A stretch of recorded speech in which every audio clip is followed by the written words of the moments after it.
وَلَقَدْ أُوحِيَ إِلَيْكَ وَإِلَى الَّذِينَ مِن قَبْلِكَ لَئِنْ أَشْرَكْتَ لَيَحْبَطَنَّ عَمَلُكَ وَلَتَكُونَنَّ مِنَ الْخَاسِرِينَ۔ اور اے پیغمبر، تمہاری طرف اور ان پیغمبروں کی طرف جو تم سے پہلے ہو چکے ہیں یہی وحی بھیجی گئی ہے کہ اگر تم نے شرک کیا تو تمہارے اعمال برباد ہو جائیں گے اور تم نقصان اٹھانے والوں میں ہو جاؤ گے۔ بل اللہ فاعبد وکن من الشاکرین وما قدر اللہ حق قدره والارض جميعا قبضته يوم القيامة والسماوات مطويات بيمينه سبحانه وتعالى عما يشركون۔ بلکہ اللہ ہی کی عبادت کرو اور شکر گزاروں میں رہو، اور انہوں نے اللہ کی قدر شناسی جیسی کرنی چاہیے تھی نہیں کی، اور قیامت کے دن تمام زمین اس کی مٹھی میں ہوگی اور آسمان اس کے داہنے ہاتھ میں لپٹے ہوئے ہوں گے، اور وہ ان لوگوں کے شرک سے پاک ہے، بلند و برتر ہے۔ السلام علیکم ورحمۃ اللہ وبرکاتہ۔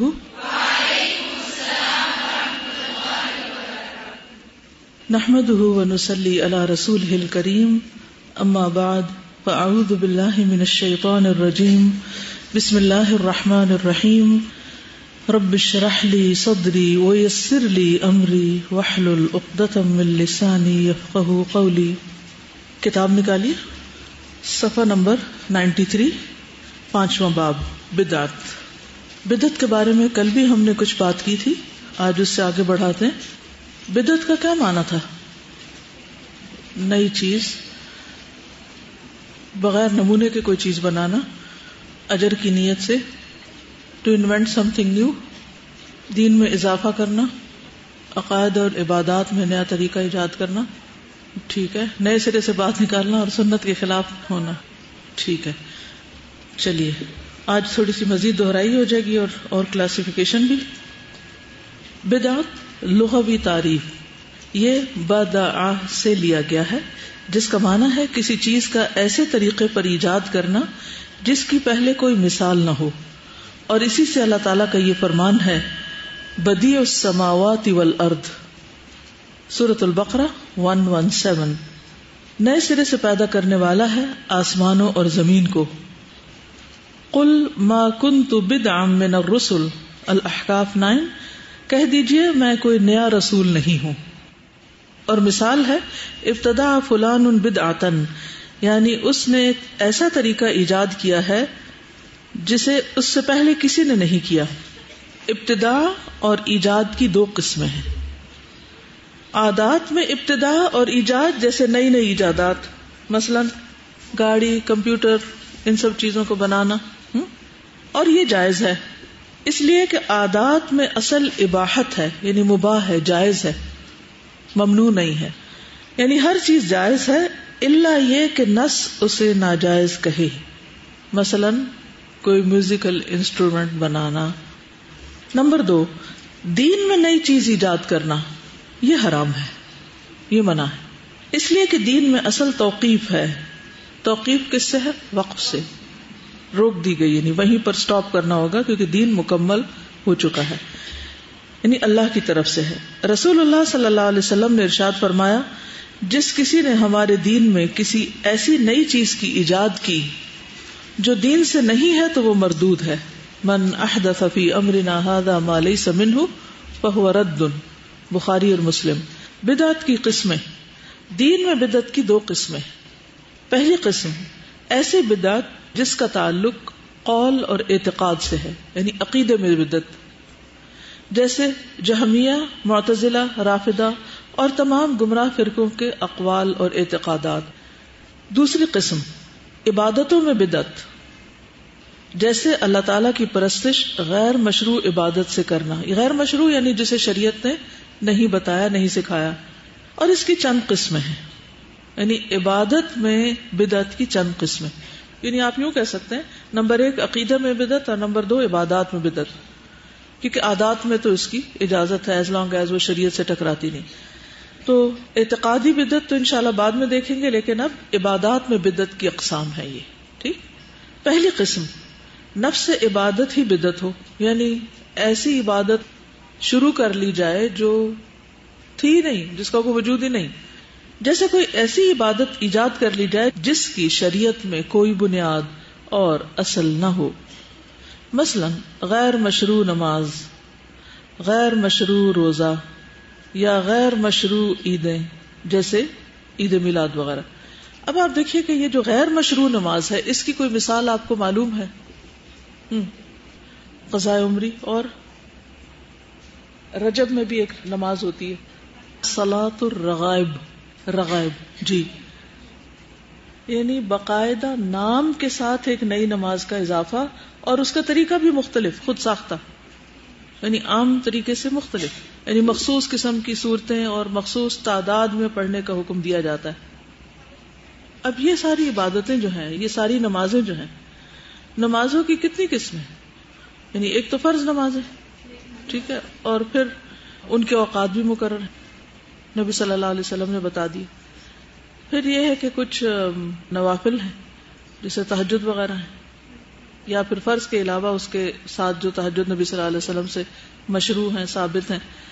کچھ ایسے ہیں کہ جو مثلا رمضان میں ادا کیے، بیسیکلی وہ بھی صلاۃ اللیل ہی ہے جس کو تراویح کہا جاتا ہے. پہلے حصے میں پڑھی جائے تو تراویح کہلاتی ہے، اور آخری حصے میں ہو تو تہجد کہلاتا ہے. اس کے علاوہ عید پر نماز پڑھنا، یا جمعہ کی نماز ہے، یا ضحیٰ ہے، یا استسقاء ہے، یا کسوف خسوف ہے، یہ تو ہیں مشروع نمازیں. لیکن اگر کوئی شخص ایسی نماز پڑھے جس کا کسی حدیث میں کوئی نام نہیں آیا، قرآن میں اس کا کوئی ذکر نہیں ہے، صحابہ نے ایسی کوئی نماز نہیں پڑھی، تو ایسی نماز پھر کیا ہو جائے گی؟ بدعت کہلائے گی، جو خود سے خود ہم نے اپنے اوپر لازم کر لی. دوسری قسم جو مشروع عبادت میں زیادتی کی شکل میں، یعنی ایک تو ہے کہ نئی نماز نکالنا، اور ایک یہ ہے کہ نماز کے اندر کوئی اضافہ کر لینا اپنی مرضی سے. نماز مشروع ہے، مثلا زور کی نماز ہے، لیکن 4 رکعتوں کی بجائے 5 پڑھنے شروع کر دینا. جیسے کوئی ظہر یا عصر کی نماز میں 5ویں رکعت زیادہ کر دے. تیسری قسم جو عبادت کی ادائیگی کے طریقوں میں ہو، ٹھیک ہے، طریقے میں کوئی خود ساختہ چیز شروع کر دینا، یعنی اسے غیر شرعی طریقے پر ادا کرے. جیسے مشروع اذکار اور دعائیں اجتماعی آواز اور خوش الحانی سے ادا کرنا، یعنی کٹھے راگ لگا کر دعا مانگنا. ایک تو یہ ہے نا کہ آپ سیکھنے کے لیے ایک طریقے سے آپ کو سکھا دی جاتی، لیکن وہ سیکھنا ہے، وہ مانگنا نہیں. لیکن اگر مانگنے کے لیے عبادت کے طور پر، ایک ہے تعلیم کے طور پر، وہ مختلف ہے، لیکن عبادت کے طور پر اگر آپ اس کو یہ سمجھتے ہیں کہ اگر سارے لوگ مل کے راگ لگا کے مانگیں گے اکٹھے کورس میں تو زیادہ فائدہ مند ہوگی، تو یہ غلط ہوگا، یہ بدعت کہلائے گا. اور جیسے اپنے آپ پر عبادت میں اتنی سختی برتنا کہ وہ سنت رسول صلی اللہ علیہ وسلم سے تجاوز کر جائے، یعنی آپ کی نماز سے آگے بڑھ جائے. چوتھی قسم جو مشروع عبادت کسی ایسے وقت کی تخصیص کی شکل میں ہو جسے شریعت نے خاص نہ کیا ہو. جیسے 15ویں شعبان کی شب کو نماز اور دن کو روزے کے ساتھ مخصوص کر لینا، کیونکہ نماز اور روزے اصلاً مشروع ہیں، لیکن کسی وقت کے ساتھ خاص کرنے کے لیے دلیل کی ضرورت ہے. دینی نقطہ نظر سے بدعت کا حکم. دین میں ہر بدعت حرام اور باعث دلالت اور گمراہی ہے، اس لیے کہ رسول اللہ صلی اللہ علیہ وسلم کا فرمان ہے، دین کے اندر تمام نئی پیدا کی ہوئی چیزوں سے بچو، کیونکہ ہر نئی چیز بدعت ہے اور ہر بدعت گمراہی ہے. اور رسول اللہ صلی اللہ علیہ وسلم کے اس فرمان کی وجہ سے بھی کہ من احدث فی امرنا ھذا ما لیس منہ فہو رد، اس کا مطلب یہ ہے کہ عبادات اور اعتقادات میں بدعتیں حرام ہیں، لیکن یہ حرمت بدعت کی نوعیت کے اعتبار سے مختلف ہے. بعض بدعتیں صراحتاً کفر ہیں، اس کو شرک کہیں تو زیادہ بہتر ہے، جیسے صاحب قبر سے تقرب حاصل کرنے کے لیے قبروں کا طواف کرنا اور ان پر ذبیحے اور نذر و نیاز پیش کرنا، ان سے مرادیں مانگنا اور فریاد رسی کرنا، جیسے غالی قسم کے جہمیوں اور معتزلیوں کے اقوال. اور بعض بدعتیں وسائل شرک میں سے ہیں، جیسے قبروں پر عمارتیں تعمیر کرنا اور وہاں نماز پڑھنا اور دعائیں مانگنا. بعض بدعتیں فسق اعتقادی ہیں، جیسے خوارج، قدریہ اور مرجئہ کے اقوال اور شرعی دلیلوں کے مخالف ان کے اعتقادات. بعض بدعتیں معصیت و نافرمانی کی ہیں، جیسے شادی اور بیاہ سے کنارہ کشی اور دھوپ میں کھڑے ہو کر روزہ رکھنے کی بدعت. تو یہ مختلف درجے ہیں بدعتوں کے اندر بھی جو دلالت ہے. ایک غلط فہمی کی اصلاح. جس نے بدعت کی تقسیم اچھی اور بری بدعت سے کی ہے، یعنی بدعہ حسنہ اور بدعہ سیئہ، وہ غلطی اور خطا پر ہے. اور رسول اللہ صلی اللہ علیہ وسلم کی حدیث فَإِنَّ كُلَّ بِدْعَةٍ ضَلَالَةٍ کے برخلاف ہے. حافظ ابن رجب نے اپنی کتاب جامع العلوم والحکم میں رسول اللہ صلی اللہ علیہ وسلم کے فرمان فَإِنَّ كُلَّ بِدْعَةٍ ضَلَالَةٍ کی تشریح کرتے ہوئے کہا ہے کہ آپ کا مذکورہ فرمان ان جامع کلمات میں سے ہے جن سے کوئی چیز خارج نہیں. وہ اصول دین میں ایک عظیم اصل ہے. یعنی یہ نہیں کہا کل بدعت ضلالہ ایکسپٹ فار دوز، یعنی کوئی الگ نہیں کی، سب کی طرف ہے. کلو جب کہہ دیا تو بس سب آگے بیچ میں. اور رسول اللہ صلی اللہ علیہ وسلم کے فرمان من احدث فی امرنا ھذا ما لیس منہ فہو رد کے مشابہ ہے.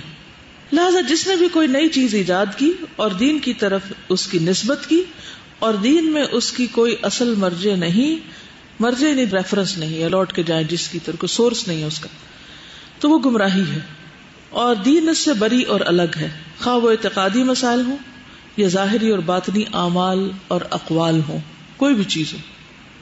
اور بدعت حسنہ کہنے والوں کے پاس کوئی حجت اور دلیل نہیں ہے سوائے عمر رضی اللہ عنہ کے تراویح کے بارے میں اس قول کے کہ نعمت البدعۃ ھذہ، کیا ہی اچھی بدعت ہے. ان لوگوں کا کہنا یہ بھی ہے کہ بہت ساری چیزیں ایسی روح پذیر ہوئیں جن پر سلف نے کوئی نکیر نہیں کی، یعنی انکار نہیں کیا، جیسے کتابی شکل میں قرآن کریم کا جمع کرنا اور حدیث کی کتابت و تدوین، یا پھر مختلف علوم کی تدوین جیسے علم التجوید اور عقیدہ اور فقہ وغیرہ وغیرہ. یہ حضور صلی اللہ علیہ وسلم کے دور میں الگ کوئی چیز نہیں تھے. تو یہ عام طور پر لوگ بدعت کے جواز میں دو دلیلیں پیش کرتے ہیں. ایک تو یہ کہ حضرت عمر نے کہا تھا کہ نعمت البدعۃ ھذہ، اور دوسرے یہ کہ صحابہ نے بھی تو کئی نئی چیزیں بعد میں شروع کی تھی جو پہلے نہیں تھی، جن میں ان علوم کا ذکر آتا ہے. تو اب اس کی حقیقت کو دیکھتے ہیں کہ کیا ہے ان دونوں کا جواب. تو اس کا جواب یہ ہے کہ یہ چیزیں ایسی ہیں جن کی شریعت میں اصل ہے. کیسے؟ یہ نئی نہیں ہے. اور حضرت عمر رضی اللہ تعالیٰ عنہ کا یہ فرمان کہ نعمت البدعۃ ھذہ، تو اس سے مراد لغوی بدعت ہے نہ کہ شرعی بدعت. یعنی انہوں نے لفظ کو لغوی معنوں میں استعمال کیا ہے نہ کہ شرعی معنوں میں. یعنی بدعت کو اگر آپ ڈکشنری میں دیکھیں تو وہاں پر دونوں معنی آپ کو ملیں گے، اور یہاں ان کی مراد لفظ بدعت ہے نہ کہ شرعی بدعت. پس شریعت میں جس کی اصل موجود ہے، جس کی جانب رجوع کیا جا سکتا ہے، تو جب اسے بدعت کہا جاتا ہے تو وہ لغوی بدعت مراد ہوتی ہے نہ کہ شرعی. اس لیے شرعی طور پر بدعت وہ ہے جس کی شریعت میں کوئی اصل نہ ہو. اس کو انڈر لائن کر لیں، جس کی شریعت میں کوئی اصل نہ ہو، جس کی جانب رجوع کیا جا سکے. اور قرآن کریم ایک کتاب کی شکل میں جمع کرنے کی اصل شریعت میں موجود ہے، اس لیے کہ نبی کریم صلی اللہ علیہ وسلم قرآن کریم لکھنے کا حکم فرماتے تھے. ٹھیک ہے نا، آپ کاتبوں کو بلاتے اور لکھواتے تھے، لیکن متفرق طور پر لکھا ہوا تھا. کیا وجہ تھی؟ جو میسر تھا اسی پہ لکھا جا رہا تھا. صحابہ کرام نے ایک مصحف میں حفاظت کی غرض سے اکٹھا کیا، یعنی جلد کے اندر کر دیا، حفاظت کے لیے، آسانی کے لیے، سہولت کے لیے. اگر یہ ایک جلد میں نہ ہو، کوئی صورت کہیں ملتی کوئی کہیں ملتی، آج بھی آپ دیکھیں تو کتنا مشکل ہوتا. اور تراویح، بعض کہتے ہیں نا کہ حضرت عمر نے شروع کی تھی تو نعوذ باللہ یہ بھی بدعت ہے. تو تراویح جو ہیں یہ رسول اللہ صلی اللہ علیہ وسلم نے صحابہ کرام کو چند رات پڑھائی تھی جماعت کے ساتھ، تو اصل تو موجود ہے. اخیر میں فرض ہونے کے خوف سے جماعت پڑھنا چھوڑ دی، ورنہ ساری پڑھاتے. صحابہ کرام رضی اللہ عنہم برابر اللہ کے رسول صلی اللہ علیہ وسلم کی زندگی میں اور وفات کے بعد الگ الگ گروپ میں پڑھتے رہے. آپ کی زندگی میں بھی الگ الگ پڑھتے تھے، یعنی اپنے اپنے گروپس میں، اور بعد میں بھی حضرت ابوبکر کے دور میں ایسا ہوتا رہا. یہاں تک کہ عمر رضی اللہ عنہ نے اپنے دور خلافت میں ایک امام کے پیچھے لوگوں کو جمع کر دیا. تو انہوں نے تو صرف اکٹھا کیا، جیسے صحابہ نے قرآن مجید کو جمع کر دیا، ایسے حضرت عمر نے لوگوں کو جمع کر دیا. ایسا تو نہیں کہ انہوں نے کوئی نئی نماز ایجاد کر لی تھی، یا اس کی رکعتوں میں اضافہ کر لیا تھا، یا اس کے کسی طریقے میں اضافہ کر لیا تھا، یا اس کا طریقہ کچھ اور، مثلاً اس کا وقت بدل دیا کہ وہ دن کو پڑھنا شروع کر دی. ایسی تو کوئی چیز نہیں تھی نا. صرف کیا کیا تھا انہوں نے؟ سب کو اکٹھا کر دیا تھا. اور آج آپ دیکھیں کیا سارا شہر ایک جگہ جمع ہوتا ہے؟ نہیں. اب بھی تو لوگ مختلف علاقوں میں پڑھ رہے ہوتے اپنی اپنی سہولت سے. اور کیا سارے لوگ قرآن پاک پورا پڑھتے ہیں؟ نہیں. اب بھی آپ نے دیکھا ہوگا، یہاں اسلام آباد کا تو مجھے نہیں معلوم، لیکن کراچی میں کچھ لوگ صرف 10 دن پڑھتے ہیں، کچھ لوگ 10 دنوں میں ہی پورا قرآن پڑھ لیتے ہیں، کچھ لوگ پورا مہینہ بھی پڑھتے ہیں لیکن پورا قرآن مجید مکمل نہیں کرتے. تو کبھی کسی نے ان پہ نکیر کی کہ تم ایسا کیوں کر رہے ہو، تمہیں لازم ہے کہ پورا کرو قرآن؟ نہیں، سہولت کے لیے جو بھی ہو. اور کچھ لوگ ایک سے بھی زیادہ قرآن مجید پڑھ لیتے ہیں، تو جس کو جتنی نیکی کا شوق ہو. اور کبھی کسی ایک نے دوسرے کو اس کا پابند نہیں کیا. اور اب بھی کئی لوگ ایسے ہیں کہ وہ کچھ تو امام کے ساتھ پڑھ لیتے ہیں اور کچھ خدا کے پڑھ لیتے ہیں گھر میں، جیسے حافظ وغیرہ ہوتے ہیں. کچھ لوگ تو وہ اپنی دہرائی کے لیے خود سے بھی پڑھتے ہیں. تو یہ دین میں کوئی بدعت نہیں ہے، کیونکہ اس کی اصل موجود ہے. یہ ہے اس کی دلیل بیسیکلی.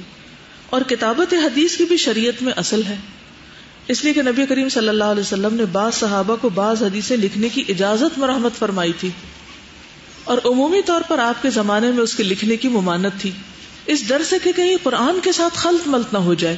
یعنی حدیث کو اس لیے نہیں لکھنے سے روکا تھا کہ یہ کوئی بدعت ہے، بلکہ کس لیے؟ اس کی خاص وجہ تھی. کیونکہ اس وقت پہلی پرائرٹی کیا تھی کہ قرآن مجید صحیح طور پر لکھا جائے اور وہ جمع، جو کہ ریسورسز کم تھے، لوگ لکھنے والے کم تھے.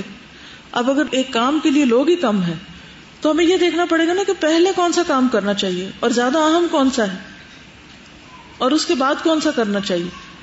اور اگر اکٹھا ہی شروع کر لیا جائے تو اس میں کیا قباحتیں ہو سکتی. تو ان کو اوائڈ کرنے کے لیے آپ صلی اللہ علیہ وسلم نے حدیث کو لکھنے سے منع کیا تھا، اور خصوصاً اسی پیپر پہ جس پہ قرآن مجید لکھا ہوا. اور جہاں تک عقیدہ کا تعلق ہے یا علوم الحدیث یا فقہ وغیرہ کا، تو یہ بھی سہولت کے لیے ان کو ایک جگہ جمع کر دیا گیا. ٹھیک ہے نا. اب مثلاً جو کچھ آپ نے اب تک پڑھا، اس میں ہارڈلی کوئی چیز نئی ہوگی.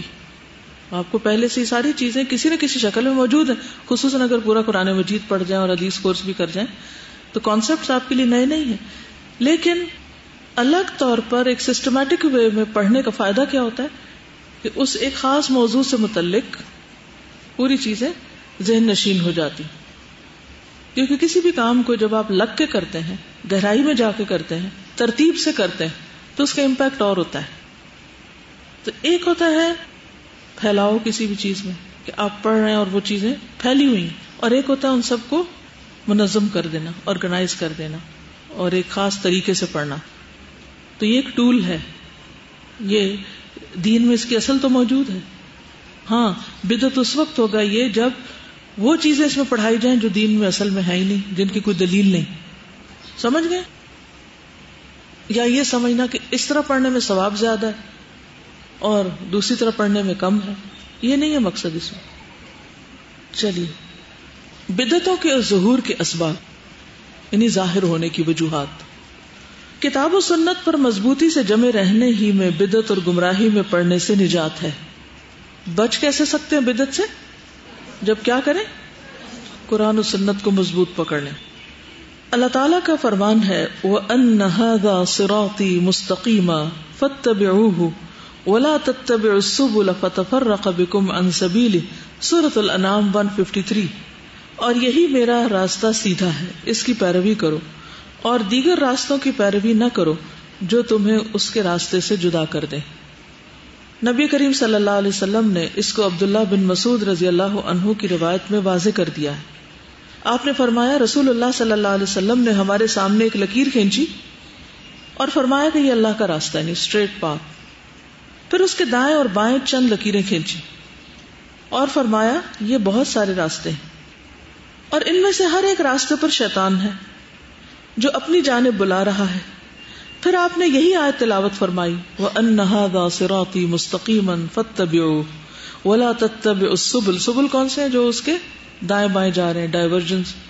فتفرق بکم عن سبیلی، وہ تم کو اصل رستے سے دور لے جائیں گے. پس جو بھی کتاب و سنت سے روگردانی کرے گا تو اسے گمراہ کن راستے اور نئی بدعتیں اپنی جانب کھینچ لیں گی. کس کو؟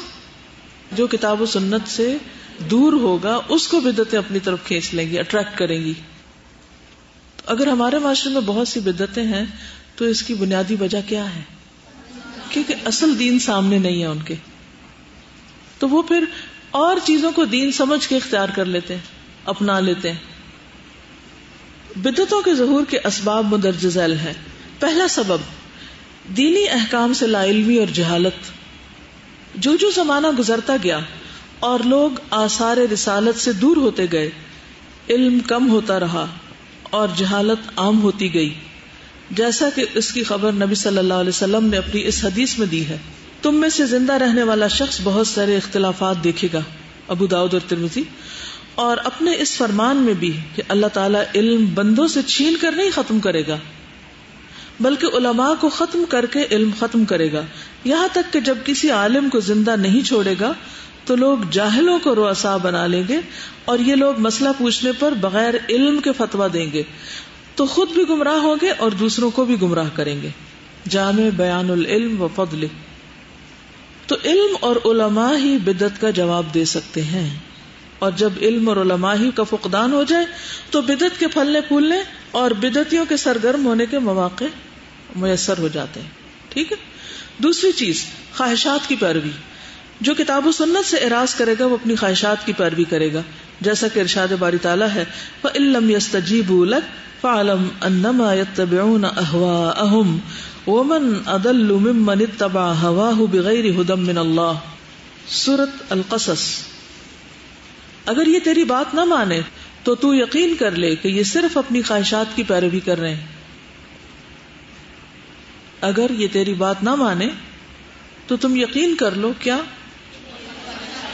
کہ یہ خواہشات کی پیروی کر رہے ہیں. یعنی دو چیزیں ہوتی ہیں، یا انسان لا علم ہوتا ہے اور یا انسان خواہشات کو پیروکار ہوتا ہے، تب وہ دین کے اصل رستے کو چھوڑتا ہے.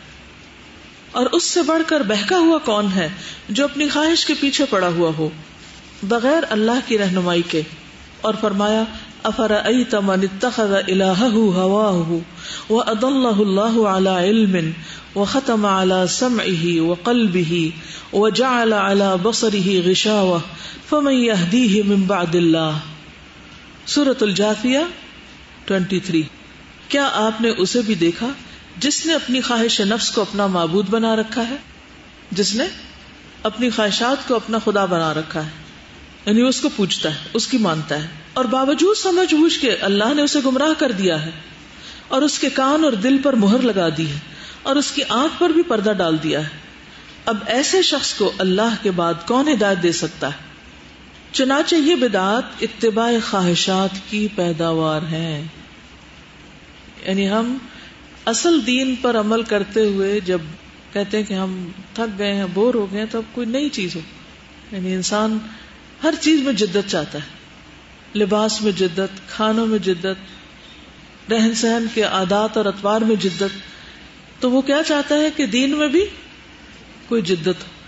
تو اس جدت پسندی کی وجہ سے، اور جدت پسندی کی کبھی وجہ کیا ہوتی ہے؟ صرف ضرورت نہیں ہوتی، خواہش نفس ہوتی ہے، وہ دل یہ کہہ رہا، اس کے علاوہ کوئی وجہ نہیں ہوتی. تیسرا سبب، مخصوص لوگوں کی رائے کے لیے تعصب برتنا، کسی کی رائے کی طرفداری کرنا. یعنی آپ ایک خاص پرٹیکولر اسکول آف تھاٹ کو فالو کرنا چاہتے ہیں اور اسی کے پیچھے جانا چاہتے ہیں، تو پھر سم ٹائم آپ کے سامنے اصل دین آ بھی جائے، اصل بات آ بھی جائے، تو آپ صرف اس لیے نہیں لیتے کہ نہیں مجھے اصل میں فلاں رستہ اختیار کرنا ہے. کسی کی رائے کی طرفداری کرنا یہ انسان اور دلیل کی پیروی اور معرفت حق کے درمیان بہت بڑی رکاوٹ ہے. اللہ تعالیٰ کا فرمان ہے: وَإِذَا قِيلَ لَهُمُ اتَّبِعُوا مَا أَنزَلَ اللَّهُ قَالُوا بَلْ نَتَّبِعُ مَا أَلْفَيْنَا عَلَيْهِ آبَاءَنَا. سورۃ البقرہ 170. اور ان سے جب کہا جاتا ہے کہ اللہ تعالیٰ کی اتاری ہوئی کتاب کی تابعداری کرو تو جواب دیتے ہیں کہ ہم تو اس طریقے کی پیروی کریں گے جس پر ہم نے اپنے باپ دادا کو پایا ہے. اور آج کل یہی حالت متعصبین کی، یعنی جو باعث لوگ ہیں، جب انہیں کتاب و سنت کی پیروی اور ان دونوں کی مخالف چیزوں کو چھوڑنے کے لیے کہا جاتا ہے، یعنی جو کتاب و سنت کے اگینسٹ جا رہی ہو، تو یہ اپنے مذاہب، مشائخ اور آباء و اجداد کو دلیل بناتے اور حجت کے طور پر پیش کرتے ہیں. کیا کہتے ہیں؟ ہم یہ اس لیے کر رہے ہیں کیونکہ ہمارے امام صاحب یہی کہتے ہیں، یا ہمارے ماں باپ یہ کہتے تھے، تو کیا خیال ہے ہمارے امام صاحب یا ہمارے ماں باپ، ان کو کچھ سمجھ نہیں تھی. بات یہ ہے کہ کیا امام اور والدین معصوم عن الخطا ہیں؟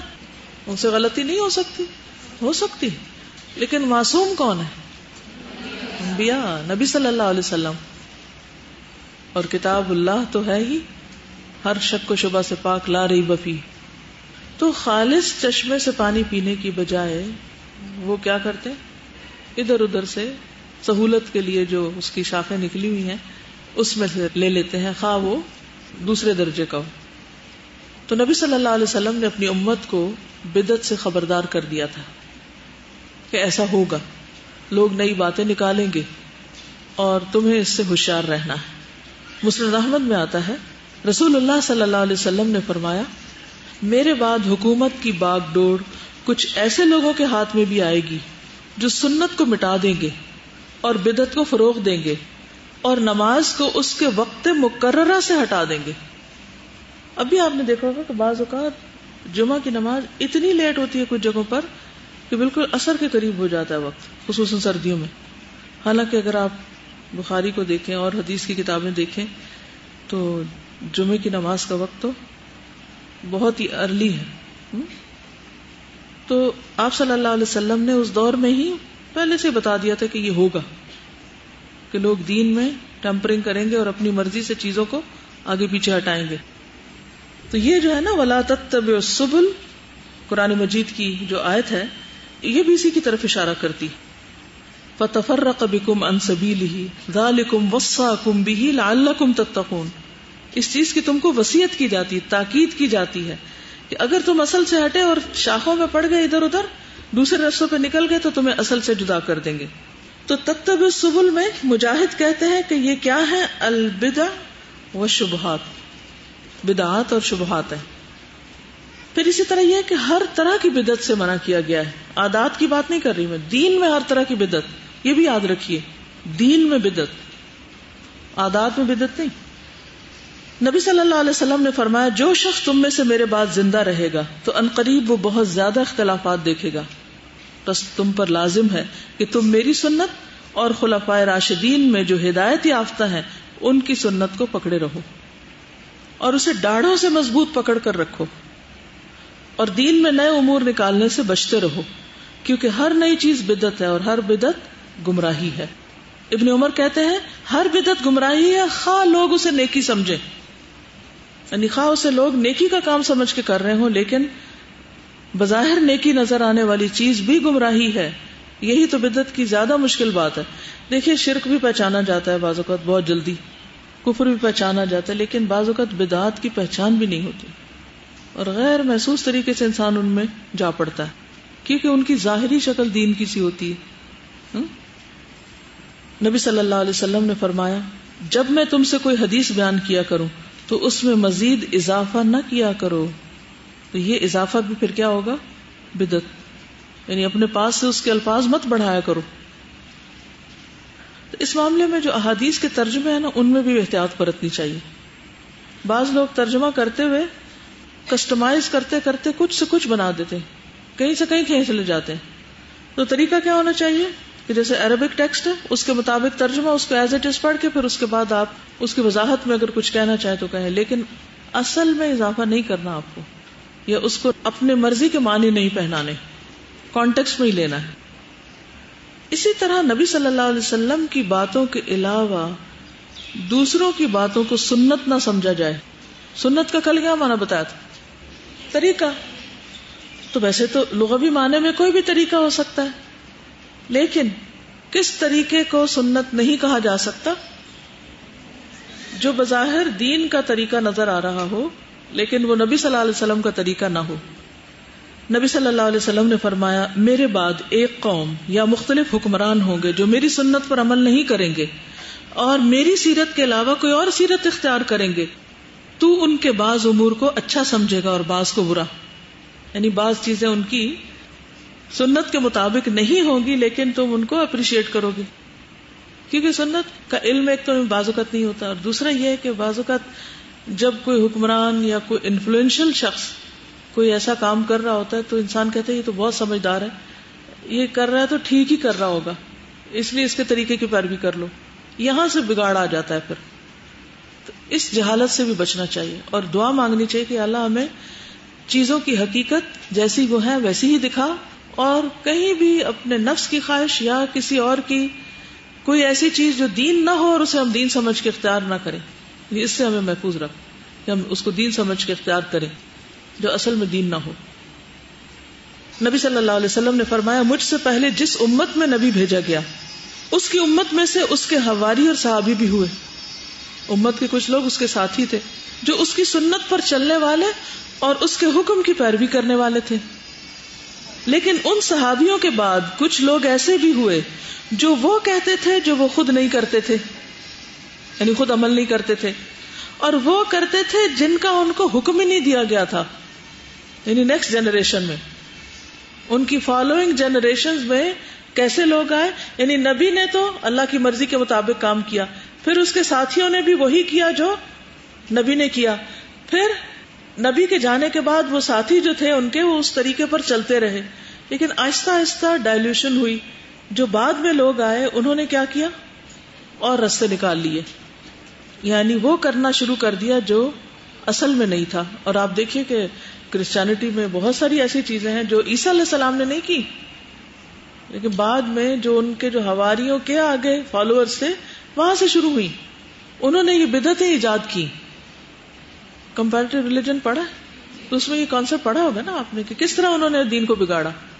اصل دین میں کیسے بگاڑ آیا؟ لوگوں نے بگاڑ ڈالا نا، جنہوں نے دین کے نام پر غیر دین کو پیش کیا. تو جب بھی دین پڑھنے جائیں تو کیا پڑھیں، کس طرف کو جائیں، اس کی اصل کو دیکھیں. اگر اصل میں ہے تو ٹھیک ہے، اور اگر اصل میں نہیں تو کتنا بھی خوبصورت ہو ٹھیک نہیں. ٹھیک ہے نا؟ بات واضح ہوئی ہے یا نہیں؟ ابھی بھی ہوئی. فرمایا جس شخص نے ہاتھ سے ان کا مقابلہ کیا وہ بھی مومن تھا، جس نے زبان سے ان کا مقابلہ کیا وہ بھی مومن تھا، جس نے زبان سے جہاد کیا وہ بھی مومن تھا. اس کے علاوہ رائی دانے کے برابر بھی ایمان نہیں رہتا. تو اس سے کیا پتہ چلتا ہے کہ جو لوگ بدعت کر رہے ہوں ان کو ان کی بدعت سے روکنا چاہیے. اور اگر ہم بدعتوں کو دیکھ کر چپ رہے ہیں اور بدعتوں کو دیکھ کر ہمیں کوئی تکلیف ہی نہ ہو اور ہم منع نہ کریں تو اس کا کیا مطلب ہے؟ ہمارا ایمان نہ ہونے کے برابر. کیونکہ اگر ایمان ذرا سا بھی ہوگا نا، چنگاری اتنی بھی ہوگی نا، وہ کیا کرے گی؟ وہ شعلہ بن جائے گی، کبھی وہ بھڑک اٹھے گی. لیکن اگر چنگاری بجھ گئی ہے، ذرا رائی برابر بھی کچھ نہیں ہے باقی، تو اس سے تو کچھ خیر نہیں نکلنے والی پھر. اسی لیے یہ ایک مختصر سی کتاب ہے بدعت کیا ہے، یہ ام عبد منیب نے لکھی ہے. خاتون لیکن ماشاءاللہ ان کا قلم اتنا رواں ہے کہ انہوں نے لگتا ہے کچھ چھوڑا ہی نہیں. میں اس کو پڑھ پڑھ کے انجوائے کر رہی تھی. انجوائے اس معنی میں کہ جو کچھ ہمارے معاشرے میں ہوتا ہے نا جس کی اصل دین میں کوئی نہیں، وہ انہوں نے مینشن کر دیا. تو مجھے اس سے بڑا ذاتی طور پہ مجھے سہولت ہوئی پہچان کرنے میں کہ کوئی اس میں سے میں تو نہیں کام کرتی کہ جو بھولے سے انسان شروع کر دیتے. ہم معصوم تو نہیں ہے نا، ہم بھی پھسل سکتے ہیں، کسی چیز کو نیکی سمجھ کے شروع کر دیں لیکن اس کی کوئی اصل بنیاد دلیل نہ ہو. تو میں یہ چاہوں گی کہ یہ اگر آپ کے پاس ہو کتاب اور اس کو اپنے سیلف انالیسس کے لیے دیکھ لیں، اور پھر آپ کو آبزرویشن میں آسانی ہوگی کہ کہاں کچھ ایسا ہو رہا ہے غلط، اور پھر کم از کم خود ان چیزوں کو چھوڑیں اگر کہیں بھی کچھ موجود ہے، اور سب سے پہلے اپنے عمل سے تبلیغ کریں. آپ نے دیکھا ہوگا کہ شرک اور کفر سے روکنا لوگوں کو اتنا مشکل نہیں ہوتا جتنا بدعت سے. اتنی شدید ریزنٹمنٹ آتی ہے، اتنی شدید خاندانوں کے اندر کہ آپ سوچ نہیں سکتے، جینا دوبر کر دیتے. تو بہت حکمت کے ساتھ، کیونکہ یہ شیطان کا بہت بڑا وار ہے اور یہ اس کا دھوکہ ہے کہ انسان کو تھکائے بھی اور اس سے وہ کام کرائے جس کا کچھ بھی اجر نہیں. بلکہ الٹا پکڑ ہونے والی ہے. مثلا پاکستان کا جھنڈا ہے, کتنے رنگ ہیں اس میں؟ تو اگر کوئی ایک تیسرا بھی لگا دے اس میں تو کیا ہوگا؟ پاکستان کا وہ نہیں رہے گا, وہ پارٹی کا جھنڈا ہو جائے گا. یا اور اگر کوئی یہ دعویٰ کرے کہ یہ ہے پاکستان کا جھنڈا, یہ ہے اصل دین, آپ کو پتا ہے کہ یہ ایک جرم ہے, آفینس ہے. اب اگر کوئی کہے لو اتنی ریجیڈیٹی, اس غریب نے کیا کیا کہ آپ اسے پھانسی چڑھا رہے ہیں, ایک تھوڑا سا ایک نیا رنگ ہی لگا دیا, تبھی جدت ہونی چاہیے. کوئی چاند تارے کی اگر شیپ الٹی کر دی تو وہ بھی جرم ہے, تو آپ یہ نہیں کر سکتے. تو کیا ایک دین ہی ایسی چیز رہ گئی کہ جس میں آپ جو جی چاہے کھیل کھیلیں؟ تو سب سے پہلی چیز یہ ہے کہ آپ خود ویل انفارمڈ ہو. میں نے جب اس کو پڑھا تھا تو ایسے نہیں پڑھ لیا تھا, میں ہر ایک چیز پہ رک کے سوچتی تھی اس کو کیوں کہا بدعت, اس کو کیوں, کیا وجہ, کہ اس کی اصل نہیں ہے نا کوئی. اگر کوئی اصل ہو تو ٹھیک ہے, ہم بھی کر لیتے ہیں, ہم کیوں محروم رہے. بدعت پر تو کوئی توبہ بھی نہیں کرتا نا. پھر شرک کفر سے تو پھر بھی انسان کہتا ہے کہ ہو میں اتنی بڑی گمراہی میں تھا, لیکن اس سے توبہ بھی نہیں کرتا کیونکہ وہ اس کو اچھا سمجھ کے کر رہا ہوتا ہے نا. بعض لوگ بدعت کو جاری کرنے کے لیے دلیل یہ دیتے ہیں کہ اس طرح ہم لوگوں کو دین کی طرف مائل کرتے ہیں کیونکہ یہ لوگ اس طریقے کا دین پسند کرتے ہیں. تو پھر پیروی دین کی ہو رہی ہے خواہشات کی. اور کیا نبی صلی اللہ علیہ وسلم نے قریش کے طریقوں کو اختیار کر لیا تھا کہ اس طرح قریش راضی ہو جائیں گے تو اتنے سارے لوگ مسلمان ہو جائیں گے, تو دین کو بڑی ترقی حاصل ہو جائے گی.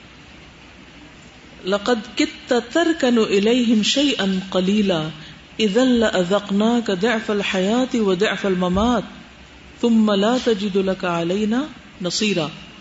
یعنی قریب تھا کہ آپ تھوڑا سا مائل ہو جاتے. لقد كدت تركن إليهم شيئا قليلا, اور اگر آپ اس کی طرف رخ بھی کرتے اذن تو کیا ہوتا, تب لأذقناك ہم آپ کو چکھاتے ضعف الحیات و ضعف الممات, دنیا میں بھی دگنی سزا اور موت کے وقت بھی دگنی سزا. اور ہمارے مقابلے میں تم کسی کو مددگار نہ پاتے. اللہ اپنے نبی کو جو اللہ کے محبوب ہیں اس انداز میں خطاب کر رہے ہیں کہ اگر آپ ایسا کرتے جو کہ آپ نہیں کرنے والے تھے تو آپ کے بھی اس عمل کو ہم قبول نہ کرتے, کیونکہ من احدث فی امرنا ھذا ما لیس منہ فہو رد, ریجیکٹڈ. تو اس لیے اس میں بہت ہی احتیاط کی ضرورت ہے. تو پہلے درجے پہ خود چھوڑ دینا ہے ان چیزوں کو, اگلے درجے پر پھر ان کی اصلاح کی کوشش کرنی ہے, اور پھر تیار رہنا ہے کس کے لیے, مار کھانے کے لیے. جی دیکھیے, اس خاص چیز پر بحث کرنے کے بجائے نا جڑ کاٹنی چاہیے پہلے, کہ بھئی یہ کیوں کر رہے ہیں, یعنی یہ کرنا کیوں منع ہے, کیوں نہیں کرنا چاہیے. اگر لوگوں کو یہ سمجھ آ گئی نا, جڑ کٹ گئی تو سارے پتے جھڑ جائیں گے, سب صاف ہو جائے گا. لیکن اگر جڑ باقی ہے نا تو پھر ایک گرے گا تو دوسرا آ جائے گا. تو کیونکہ وہ اندر بیماری جیسے کینسر ہوتا ہے نا, تو وہ اگر اس کا ذرا سے اثر باقی رہ جائے نا تو پھر پھوٹ پڑتا ہے. تو پھر عقیدہ صحیح ہوگا تو پھر وہ اس کی جڑ کٹے گی نا, کیونکہ ان کو سمجھ نہیں آتی. وہ کہتے ہیں برائی کیا ہے, غلط کیا ہے. تو پہلے تو آپ خود لکھیے نا اپنی کاپیوں میں کہ بدعت ہوتی کیا ہے, بدعت کی قسمیں کتنی ہیں, بدعت غلط کیوں ہے, بدعت سے کہاں منع کیا گیا, اور انشاءاللہ ابھی بدعت کے نقصانات کیا ہیں. یہ پہلے آپ خود واضح ہو جائیں. جب خود ہو جائیں گے تو انشاءاللہ پھر دوسروں کو بھی پہلے یہ سمجھا کے پھر چیزوں سے روکیں. وہ پھر سیکنڈری ہو جاتا ہے. پھر اس کی بھی نوبت بعض اوقات نہیں آتی کہ آپ انہیں کہیں یہ چھوڑو یہ چھوڑو, وہ خود ہی چھوڑ دیتے. وہ کہتے یہ نہیں ہے. اور یاد رکھیے, بدعت تب جائے گی جب سنت آئے گی. آغاز بدعت ختم کرنے سے نہیں کرنا, آغاز کہاں سے کرنا, سنت عام کرنے سے. جب روشنی پھیل جائے گی تو لوگوں کو خود ہی نظر آنے لگے گا کہاں کہاں غلطی, کیا نہیں ہونا چاہیے. اور اگر روشنی نہیں اور لوگوں کے اندر ایمان ہی نہیں اور آپ اوپر سے ان کی صفائی کر رہے ہیں تو وہ تو کبھی نہیں ہونے کی. سب سے پہلے تو نبی صلی اللہ علیہ وسلم کی محبت دل میں پیدا کرے, ان کا مقام بلند کرے. کیونکہ پتہ کیا ہوتا ہے, ذرا سا آپ روکتے ہیں نا تو فوراً آپ کے اوپر الزام دے دیتے ہیں کہ آپ گستاخ رسول ہیں اور آپ کو حضور صلی اللہ علیہ وسلم سے کوئی محبت نہیں. تو پہلے اپنی محبت تو بتائیے کہ آپ کس طرح کی محبت کرتے ہیں ان سے, اور آپ خود کیا جانتے ہیں پروفٹ کے بارے میں کیونکہ بہت سے لوگ خود کچھ نہیں جانتے، ان کو اوپر اوپر سے پتہ چل جاتا ہے یہ بدعت ہے اور وہ اس کے خلاف شروع ہو جاتے ہیں، یہ بدعت ہے، یہ بدعت ہے، اور نہ ان کی کوئی بات سنتا ہے نہ مانتا ہے، اور الٹے جھگڑے فساد شروع ہو جاتے ہیں. تو ترتیب کو ملحوظ خاطر رکھیے. سنت کو بھی فرض کے درجے میں نہیں لے جایا جا سکتا، یہ بھی بدعت ہو جاتی.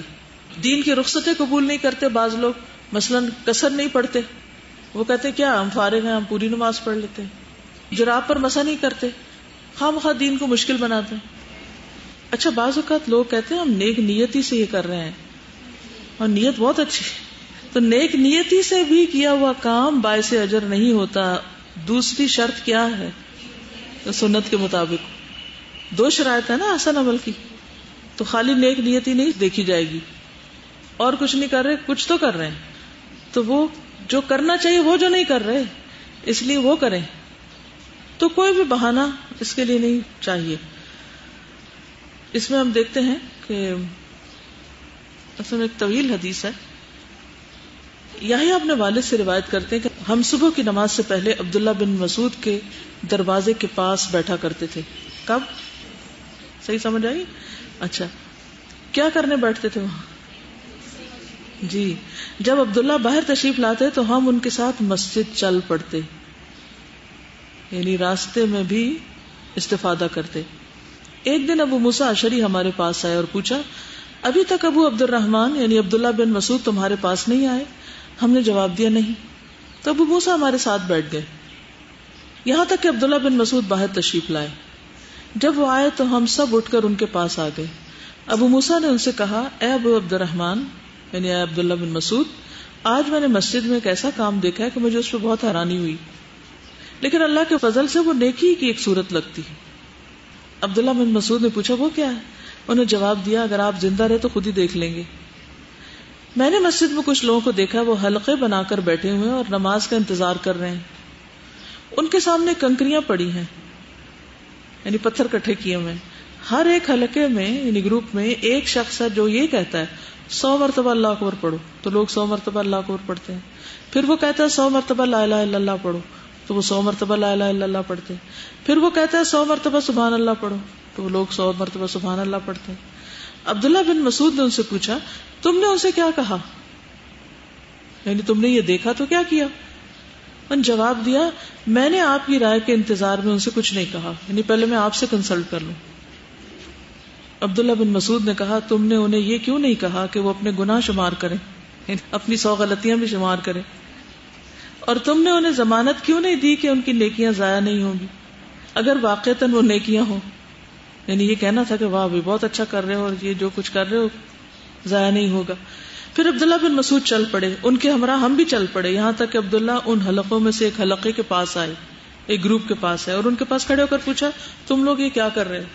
اب یہ بھی دیکھتے جائیے ان کا معاملے کا انداز، یہ معاملہ سیکھنے والے ہیں. خود آ کے تحقیق کی، سن لیا تھا لیکن آ کے پوچھا کیا کر رہے ہو تم؟ کہا ہے ابو عبد الرحمن یہ کنکریاں ہیں جن پر ہم اللہ اکبر لا الہ الا اللہ اور سبحان اللہ پڑھ رہے ہیں. عبداللہ بن مسعود نے کہا تم اپنے گناہوں کو گنو، میں اس بات کی ضمانت دیتا ہوں کہ تمہاری نیکیوں میں سے کوئی نیکی ضائع نہیں ہوگی. اے امت محمد افسوس تم پر، تم کتنی تیزی سے ہلاکت کی طرف جا رہے ہو. ابھی نبی صلی اللہ علیہ وسلم کے صحابہ تمہارے درمیان بکثرت موجود ہیں، اور نبی صلی اللہ علیہ وسلم کے کپڑے ابھی پرانے نہیں ہوئے، ان کے برتن ابھی ٹوٹے نہیں، یعنی جو آپ چھوڑ کے گئے ہیں وہ ابھی ویسا ہی ہے. اس ذات کی قسم جس کے ہاتھ میں میری جان ہے، کیا تم ایسے طریقے پر ہو جو نبی صلی اللہ علیہ وسلم کے طریقے سے زیادہ ہدایت یافتہ ہے؟ یعنی آپ کی زندگی میں تو ایسا کوئی عمل مسجد میں نہیں ہوا تھا، یا پھر تم گمراہی کا دروازہ کھولنا چاہتے ہو؟ لوگوں نے عرض کی واللہ یا ابا عبد الرحمن ما اردنا الا الخیر، اللہ کی قسم ہے ابو عبد الرحمن ہمارا ارادہ صرف نیکی کا ہے، ہم تو نیکی سمجھ کے ذکر کر رہے ہیں اس طرح بیٹھ کے. ابن مسعود نے کہا وَكَم مِّن مُرِيدٍ لِّلْخَيْرِ لَن يُصِيبَهُ، کتنے ہی ایسے لوگ ہیں جو نیکی کا ارادہ تو کرتے ہیں لیکن اس تک پہنچ نہیں پاتے. رسول اللہ صلی اللہ علیہ وسلم نے یہ بات ارشاد فرمائی ہے کچھ لوگ قرآن پڑھیں گے لیکن وہ قرآن ان کے حلق سے نیچے نہیں اترے گا، حالانکہ وہ بڑا نیکی کا عمل کر رہے ہیں، بظاہر کیا کر رہے ہیں؟ تلاوت کر رہے ہیں یا اس کو سمجھ رہے ہیں، لیکن وہ اندر نہیں جا رہا. اور اللہ کی قسم مجھے نہیں معلوم، ہو سکتا ہے ان میں سے اکثریت تم لوگوں کی ہو، جنہوں نے قرآن پڑھا اور ان کے وہ اندر نہیں اترا، پھر وہ ان کے پاس سے اٹھ گئے. کتنی مختصر نصیحت تھی، کوئی لڑائی نہیں کی، جھگڑا نہیں، کوئی لمبی بحث نہیں، یہ کہہ کے چلے گئے. عمرو بن سلمہ کہتے ہیں کہ ہم نے ان حلقے والے کی اکثریت کو دیکھا کہ وہ نہروان والے دن خوارج کے ساتھ مل کر ہم پر نیزہ جاری کر رہے تھے. یعنی جو بدعت کا آغاز ہوتا ہے اس کا انجام بھی پھر ایسا ہی ہوتا ہے، وہ پھر اصل دین پر رہ ہی نہیں سکتا. تو یہ جو نیکی کے روپ میں بدی ہے نا، یہ بہت خطرناک ہے، بہت باریک فائن لائن ہے، اور اس کو سمجھنے کی بہت ضرورت ہے. یہ سنن الدارمی کی ہے اور اس کو البانی نے صحیح قرار دیا سلسلہ صحیحہ میں. تو کوئی بھی نیا کام جو اگر سنت کے مطابق نہیں تو وہ کیا ہے؟ رد. بخاری کی وہ مشہور حدیث ہے کہ کچھ لوگ نبی صلی اللہ علیہ وسلم کی غیر موجودگی میں ان کے گھر گئے اور ان کی بیویوں سے پوچھا کہ آپ کی عبادت کیسی ہے اور آپ کا طریقہ کیا ہے. تو جو کچھ انہوں نے بتایا اس کو انہوں نے بہت ہی تھوڑا سمجھا اور کہا کہ آپ تو اللہ کے رسول ہیں اور آپ کے تو اگلے پچھلے گناہ معاف کر دیے گئے ہیں، اس لیے آپ کو تو زیادہ ان چیزوں کی ضرورت نہیں. ایک نے کہا کہ میں تو ساری رات عبادت کروں گا اور سوؤں گا نہیں. دوسرے نے کہا کہ میں ہمیشہ روزہ رکھوں گا، چھوڑوں گا نہیں. تیسرے نے کہا میں شادی نہیں کروں گا. یہ سب کیا تھا؟ کس نیت سے کر رہے تھے؟ نیکی کی نیت سے، عبادت کی نیت سے، ثواب کی نیت سے. لیکن کیا یہ نیکی تھی؟ نہیں. جب آپ کو پتا چلا تو کیا آپ خوش ہوئے؟ کتنے نیک لوگ ہیں، انہوں نے تو اتنے کام اپنے ذمے لے لیے. کیا فرمایا؟ آپ ناراض ہوئے، ممبر منگوایا، الصلاۃ جامعہ، 100 لوگوں کو اکٹھا کیا اور کہا کہ اللہ کی قسم، اللہ رب العالمین سے میں تم سب سے زیادہ ڈرنے والا ہوں، میں تم میں سب سے زیادہ متقی ہوں، لیکن اگر میں روزے رکھتا ہوں تو افطار بھی کرتا ہوں، نماز پڑھتا ہوں تو سوتا بھی ہوں اور نکاح بھی کرتا ہوں. جس نے میرے طریقے سے بے رغبتی کی وہ مجھ سے نہیں. من رغب عن سنتی فلیس منی. اتنا ہی دین کافی، اتنا ہی عمل کافی. اگر آپ کو مثلاً کوئی کچھ کرتا ہوا دکھائی دے نا اور آپ کو شک پڑے کہ یہ ٹھیک ہے یا نہیں، یا آپ نے دیکھا ہمیشہ سے لوگ آپ کے گھر میں کرتے چلے آ رہے اور آپ بھی انکانشیسلی ساتھ شامل ہیں، پھر یکایک آپ کو خیال آتا ہے کہ اس کو چیک کرنا چاہیے، تو پھر آپ کیا کریں گے؟ معلوم کریں گے کہ لیلۃ القدر کو نبی صلی اللہ علیہ وسلم نے کیا کیا تھا. آپ کو ایک تجسس لگ جائے گا، ایک علم کی طلب لگ جائے گی، اور آپ اس وقت تک چین سے نہیں بیٹھیں گے جب تک آپ کو سارا نہ پتہ چل جائے. پھر صرف پتہ نہیں چل جائے بلکہ یہ کہ اس کے سورسز چیک کریں گے کہ اوتھینٹک بھی ہیں یا نہیں، ایسی ادھر ادھر کی کتابوں سے جمع کر لیا. آپ کو معلوم ہے کہ ایک نفل نماز کی تحقیق کے لیے لوگ سینکڑوں میل سفر کرتے تھے. ایک زمانہ وہ تھا کہ میں اس سے جا کے پوچھوں جس نے نبی صلی اللہ علیہ وسلم سے سن رکھا ہو یا آپ کے کسی صحابی سے سن رکھا ہو کہ وہ مجھے وہ طریقہ بتائے. لوگ اتنا زیادہ احتیاط برتنے والے بھی تھے. آج ہمارے اوپر کتابوں کے ڈھیر لگے ہوئے ہیں لیکن ہمارے پاس فرصت ہی نہیں کہ ہم اصل کو چیک کریں. تو جب بھی کوئی بتائے نیکی کا کام تو ذرا سا تکلیف کر کے اس کو مزید آگے دیکھنے کی کوشش کریں. اب یہ انہوں نے سوال کیا کہ 20 تراویح ہے کہ 8 ہے، ٹھیک ہے. اچھا، میں نے ان سے کہا کہ پڑھ کے آئیے کہ جس نے 8 کہا وہ کیا دلیل دیتا ہے اور جس نے 20 کہا وہ کیا دلیل دیتا ہے. دونوں کی دلیل کو پڑھیے اور آپ بہت آسانی سے فیصلہ کر لیں گے. کسی کی میری تیری بات پہ جانے کی ضرورت ہی نہیں ہے. میں نے اسی لیے کہا نا کتاب پڑھ لیجئے. تو پھر اگر ان کی کسی بات سے اتفاق نہ کریں تو آپ مزید تحقیق کریں، ٹھیک ہے نا. دل بھی ایک مفتی ہوتا ہے، وہ اندر سے بول اٹھتا ہے ٹھیک ہے نہیں. دع ما یریبک الی ما لا یریبک، جو چیز تمہیں شک میں ڈال دے اسے چھوڑ دو، تعویلیں نہ دو اس کو، کیونکہ الاثم ما حاک فی نفسک، گناہ وہ ہے جو تمہارے دل میں کھٹک جائے. وکرہت ان یطلع علیہ الناس، اور تم ناپسند کرو کہ لوگوں کو پتہ چلے، یہ بات اچھی نہ لگے تم کو. تو معیار ہونے چاہیے نا کہ کیا صحیح اور کیا غلط ہے، اس کا پتہ ہونا چاہیے. آگے چلتے ہیں. عبداللہ بن مسعود فرماتے ہیں سنت میں درمیانی چال بدعت میں کوشش کرنے سے زیادہ بہتر ہے. یعنی بدعت میں تھکنے سے بہتر ہے کہ تھوڑی سی سنت اختیار کر لی جائے. اور دین جو ہے وہ خواہشات پر عمل کرنے کا نام نہیں. دین خواہشات پر عمل کرنے کا نام نہیں. قرآن مجید سورۃ القصص 50 میں آتا ہے وَمَنْ أَضَلُّ مِمَّنِ اتَّبَعَ هَوَاهُ بِغَيْرِ هُدًى مِّنَ اللَّهِ، اور اس سے زیادہ گمراہ کون ہو سکتا ہے جو اللہ کی ہدایت کو چھوڑ کر محض اپنی خواہش کے پیچھے لگاؤ. سورۃ 26 میں آتا ہے وَلَا تَتَّبِعِ الْهَوَىٰ فَيُضِلَّكَ عَن سَبِيلِ اللَّهِ، اور خواہش نفس کی پیروی نہ کرنا ورنہ یہ بات تمہیں اللہ کی راہ سے بہکا دے گی. سورۃ فاطر آیت 8 میں آتا ہے افمن زین لہ سوء عملہ فرآہ حسنا، کتنی زبردست آیت ہے یہ. فإن اللہ یضل من یشاء ویہدی من یشاء، بھلا جس شخص کا برا عمل خوشنما بنا دیا جائے اور وہ اسے اچھا سمجھنے لگے برے عمل کو، اللہ تعالیٰ اسی طرح جسے چاہتا ہے گمراہ کرتا ہے، جسے چاہتا ہے ہدایت دیتا ہے. آتا نا قل هل ننبئکم بالاخسرین اعمالا الذین ضل سعیہم فی الحیاۃ الدنیا وہم یحسبون انہم یحسنون صنعا.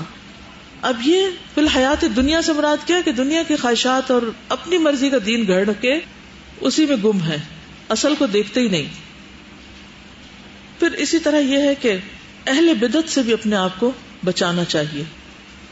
قرآن مجید میں آتا ہے وَقَدْ نَزَّلَ عَلَيْكُمْ فِي الْكِتَابِ ان اذا سمعتم آیات اللہ یکفر بها ویستہزأ بها فلا تقعدوا معهم حتی یخوضوا فی حدیث غیرہ انکم اذا مثلهم. اللہ تعالیٰ اپنی کتاب میں یہ حکم پہلے نازل کر چکا ہے کہ جب تم سنو کہ آیات الہی کا انکار کیا جا رہا ہے اور ان کا مذاق اڑایا جا رہا ہے تو وہاں ان کے ساتھ مت بیٹھو. کیوں؟ کیا ہوگا ورنہ پھر اس کی جھجک اتر جائے گی. حتیٰ کہ لوگ کسی دوسری بات میں لگ جائیں، عادات میں لگ جائیں، عبادات کے ایسے طریقے چھوڑ کے تو ٹھیک ہے، ورنہ تم بھی اس وقت انہی جیسے ہو جاؤ گے، انہی میں شمار ہوگے. نبی صلی اللہ علیہ وسلم نے فرمایا آخر زمانے میں جھوٹے دجال لوگ ہوں گے، تمہارے پاس ایسی حدیثیں لائیں گے جن کو نہ تم نے نہ تمہارے آباء و اجداد نے سنا ہوگا. تم ایسے لوگوں سے بچتے رہنا، کہیں وہ تمہیں گمراہ اور فتنے میں مبتلا نہ کر دیں. اب اس کا یہ معنی نہیں کہ کم علمی کی وجہ سے اگر ہم نے کوئی حدیث نہیں سنی ہوئی تو وہ کسی نے سنائی تو وہ ہمیں کوئی بدعت کی طرف لے جا رہا ہے. اس کا مطلب یہ ہے کہ گھڑ کے لا رہا ہے، اصل ہے ہی نہیں. دیکھیے بدعت اور سنت میں فرق کیا ہے؟ سنت کی اصل ہے اور بدعت کی اصل کوئی نہیں. تو یہاں جھوٹی حدیثیں مراد ہیں جو اپنے موقف کو ثابت کرنے کے لیے لوگ بعض اوقات گھڑ لیتے ہیں. کوئی محنت نہیں کرتا کہ جو صحیح بات جانتے ہیں وہ تھوڑی سی تکلیف زیادہ کریں، ذرا دن رات محنت کریں اور میڈیا پہ جا کے کچھ کریں. جب آپ خود کچھ نہیں کرتے تو پھر جو کر رہے ہیں ان کو کرنے دیں. ٹھیک ہے نا؟ یعنی یہ ایسا ہی ہے جیسے جب انگریزوں نے میزائل بنا لیے تھے اور ترکی حکومت کے پاس صرف توپیں تھیں تو وہ اس کا مقابلہ میزائلوں کا توپوں کے ساتھ کر رہے تھے. تو پھر باقی کیسے رہیں؟ یعنی کہ کس طرح جنگ جیت سکتے ہیں آپ؟ کوئی بھی جنگ جب تک ایٹ پار نہیں ہے آپ کہ آپ کے پاس وہ نہیں ہے جو دوسرے کے پاس ہے تو آپ تو نہیں جیت سکتے. تو پہلے کیا کرنا ہے آپ کو؟ تو وہ تو بنائے. تو اب یہ تو ہم شکایت کرتے رہے کہ میڈیا پہ موضوع حدیثیں بیان کرتے ہیں، لیکن یہ کیوں نہیں ہم کوشش کرتے کہ ہم بھی، آپ میں سے کتنے لوگ اخبار میں لکھتے ہیں؟ کوئی نہیں لکھتا. کتنے لوگ کوئی ریڈیو پہ کوئی پروگرام کرتے ہیں؟ انہوں نے ایک ہاتھ کھڑا ہوا، کوئی کیا ہوگا، اب کی بات نہیں ہے، ماضی کی کوئی بات ہو رہی. اچھا پھر اسی طرح یعنی ہم کچھ اور کرنے کی کوشش ہی نہیں کرتے. تو جو ہماری مین سٹریم ہے وہ تو وہ اخبار پڑھ رہی ہے نا اپنے علم کے اضافے کے لیے، یا ٹی وی دیکھ رہی ہے، ریڈیو سن رہی ہے نا. اچھا وہاں کوئی بھی کام کرنا ہو تو اس کے لیے 100 حجتیں لے آئیں گے، یہ حرام ہے، وہ حرام ہے، وہ حرام، خواہ اس کی اصل موجود ہو. دیکھو البدعۃ تمیت السنہ، اور سنت آئے گی تو بدعت جائے گی. اگر آپ نے سنتوں کو زندہ ہی نہیں کیا تو بدعتیں نہیں جا سکتی. لوگوں کو صحیح بات پتہ ہی نہیں، اور اختلافی باتوں سے نہیں شروع کرے کیونکہ دین کا طریقہ نہیں. قرآن مجید میں نبی صلی اللہ علیہ وسلم کو اہل کتاب سے بھی بات کرنے کے لیے جب کہا گیا تو کیا کہا؟ قل یا اہل الکتاب تعالوا الی کلمۃ سواء بیننا وبینکم، ایکول گراؤنڈز پہ، کامن گراؤنڈز پہ، جو ہمارے اور تمہارے درمیان کامن باتیں. لا الہ الا اللہ محمد الرسول اللہ، یہ بھی مانتے ہیں، ہم بھی مانتے ہیں. قرآن اللہ کی کتاب ہے، آپ بھی مانتے ہیں، ہم بھی مانتے ہیں. حدیث آپ بھی مانتے ہیں، ہم بھی مانتے ہیں. اچھا چلیے اب ہم کیا کرتے ہیں؟ قرآن پڑھتے ہیں، قرآن سے دیکھتے ہیں، حدیث میں دیکھتے ہیں، آپ جو بات کہتی ہیں اس کی بھی اصل دیکھ لیتے ہیں ہم. اب آپ کہیں گے کہ نہیں بعض اسکالرز بھی یہ کرتے ہیں، تو آپ کو معلوم ہے بنی اسرائیل کے بھی اسکالرز تھے، شاید آپ کے اسکالر سے زیادہ ہی محنتی ہوں، لیکن کیا کسی کا اسکالر بن جانا اس بات کی دلیل ہو جاتا ہے کہ اس کی ہر بات صحیح ہو گئی؟ کیا وہ انسان نہیں، اس کی خواہشات بھی ہو سکتی، ہو سکتا ہے وہ اپنی کسی خواہش کے پیچھے چل رہا ہو. قرآن مجید میں ایسے کسی اسکالر کا ذکر ہے کہ جو اپنی خواہش کے پیچھے چل پڑا؟ کیا آتا ہے اس کے بارے میں؟ یہ فیکٹ ہے نا، دس از اے فیکٹ. سورۃ الاعراف میں آتا ہے 175 وَاتْلُ عَلَيْهِمْ نَبَأَ الَّذِي آتَيْنَاهُ آيَاتِنَا، پڑھ سناؤ ان کو خبر اس شخص کی جس کو ہم نے اپنی آیات دی. فَانْسَلَخَ مِنْهَا، اس نے کیا کیا؟ جان چھڑا کے نکل گیا. فَأَتْبَعَهُ الشَّيْطَانُ فَكَانَ مِنَ الْغَاوِينَ وَلَوْ شِئْنَا لَرَفَعْنَاهُ بِهَا وَلَكِنَّهُ أَخْلَدَ إِلَى الْأَرْضِ وَاتَّبَعَ هَوَاهُ فَمَثَلُهُ كَمَثَلِ الْكَلْبِ إِن تَحْمِلْ عَلَيْهِ يَلْهَثْ أَوْ تَتْرُكْهُ يَلْهَث ذَلِكَ مَثَلُ الْقَوْمِ الَّذِينَ كَذَّبُوا بِآيَاتِنَا فَاقْصُصِ الْقَصَصَ لَعَلَّهُمْ يَتَفَكَّرُونَ. تو اصل کیا ہے؟ علماء اصل ہے. اصل کیا ہے؟ اصول کس کو کہتے ہیں؟ قرآن و سنت کو. کسی بھی دور میں کہیں بھی کچھ بھی دیکھنا ہو اصل میں دیکھیں. ٹھیک ہے نا؟ کچھ چیزوں کے اندر جیسے قرآن پڑھنے میں اگر آپ کا ٹیسٹ ڈیولپ ہو جاتا ہے نا تو آپ کبھی بھی بور نہیں پھر ہوتے اس سے. جب پڑھتے ہیں آپ کو نیا لگتا ہے یا نہیں؟ جو لوگ آپ میں سے کئی تیسری چوتھی دفعہ تفسیر سن رہے ہیں، پڑھ رہے ہیں، قرآن پڑھ رہے ہیں، ٹھیک ہے، انسان کی جسمانی تھکاوٹ اور وہ ایک اور چیز ہوتی ہے، لیکن کبھی انسان یہ کہے کہ میں قرآن پڑھ کے بور ہو گیا ہوں، کوئی بھی صاحب ایمان نہیں کہہ سکتا. تھک جاتا ہے انسان، ضرور انسان ہے نا، بور نہیں ہوتے کیونکہ ہر دفعہ نیا مطلب سمجھ آ رہا ہوتا ہے. دیکھیے اب آپ خود اینالائز کیجیے اپنے سوال کو. انہوں نے کہا سنت کو فرض کا درجہ نہ دیں. اس کا مطلب یہ ہوتا ہے کہ مثلا نفلی روزہ ہے، مہینے میں 3 روزے رکھنے، آپ اس کو کبھی بھی نہ چھوڑیں، چاہے سفر ہو، حضر ہو، اور چاہے بیمار ہو یا کوئی مہمان آئے ہوں. آپ کے نہیں میں نے تو یہ اپنے اوپر فرض کیے ہوئے ہیں، یا شوہر اجازت نہ دے، آپ کے نہیں میں نے تو فرض کیے ہوئے ہیں. کیا ہمیں حق ہے کہ نفل کو فرض کریں؟ نہیں. ان کی بات کا یہ مطلب ہے، جو آیت آپ کوٹ کر رہی ہیں اس کا معنی ہے فَلْيَحْذَرِ الَّذِينَ يُخَالِفُونَ عَنْ أَمْرِهِ، ڈرنا چاہیے ان لوگوں کو جو آپ کے حکم کی مخالفت کرتے ہیں. وہ کیسے ہوگا؟ اسی مثال میں کہ کوئی کہے کہ مہینے کے یہ 3 روزے جو ایام 20 کے روزے ہیں یہ کسی نے ایسے ہی گھڑ لیے ہیں، یہ مت رکھو. کوئی اس سے روکنا شروع کر دے کہ یہ دین کا حصہ نہیں ہے، تو نبی صلی اللہ علیہ وسلم نے بتایا کہ ان کی فضیلت، اور آپ کہہ رہے ہیں دین کا حصہ نہیں، یہ مخالفت ہوگی. یہ دو میں فرق ہے. ٹھیک ہے، چلیے آگے چلتے ہیں. اچھا، بدعت کے عام ہونے کی وجوہات آپ نے پڑھی ہیں، 1-2 چیزیں اور بھی اس میں ایڈ کر لیجئے کہ سابقہ امتوں کی تقلید.